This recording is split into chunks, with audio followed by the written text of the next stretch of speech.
He's accused of bilking tens of thousands of dollars from innocent homeowners. Now he's fessing up to his crimes after Rob Wolchek put him in the Hall of Shame. Rob? This guy ripped off people for years, but it wasn't until I gave him a starring role in the Hall of Shame that lots of victims started coming forward and the police put the pieces together. Finally, he's going to get some hard time. Gilson is guilty. The boy wonder of investment scams takes a plea deal that'll put him behind bars for quite a while. Sentence agreement is 42 months to 15 years, Michigan Department of Corrections. I need to ask you about these people that you've been scamming. Just 3 months ago, Mark Gilson was a free man, free to pose as a broker, a buyer, a builder, and a big shot.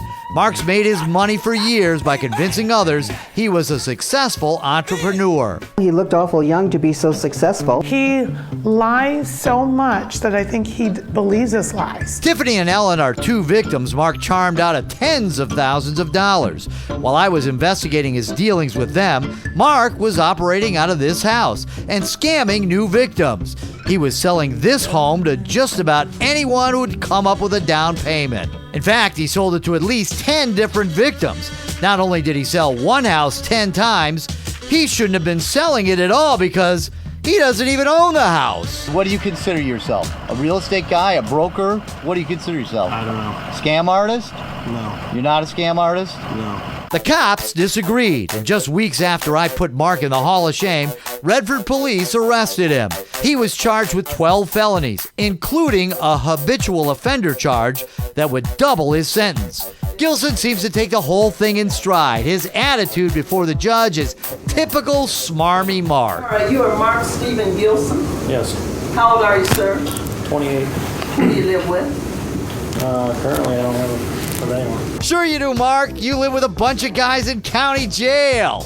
Gilson doesn't bat an eye when prosecutor Lindsay Calhoun of Wayne County's Mortgage and Deed Fraud Task Force reads off a list of victims he has to pay back after he serves his time. For victim Troy Joseph, the amount is $20,000.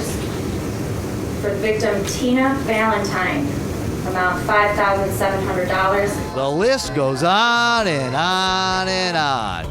See you in a few years, Mark. Enjoy your stay in prison and your time in the Hall of Shame. Now you're just somebody that I used to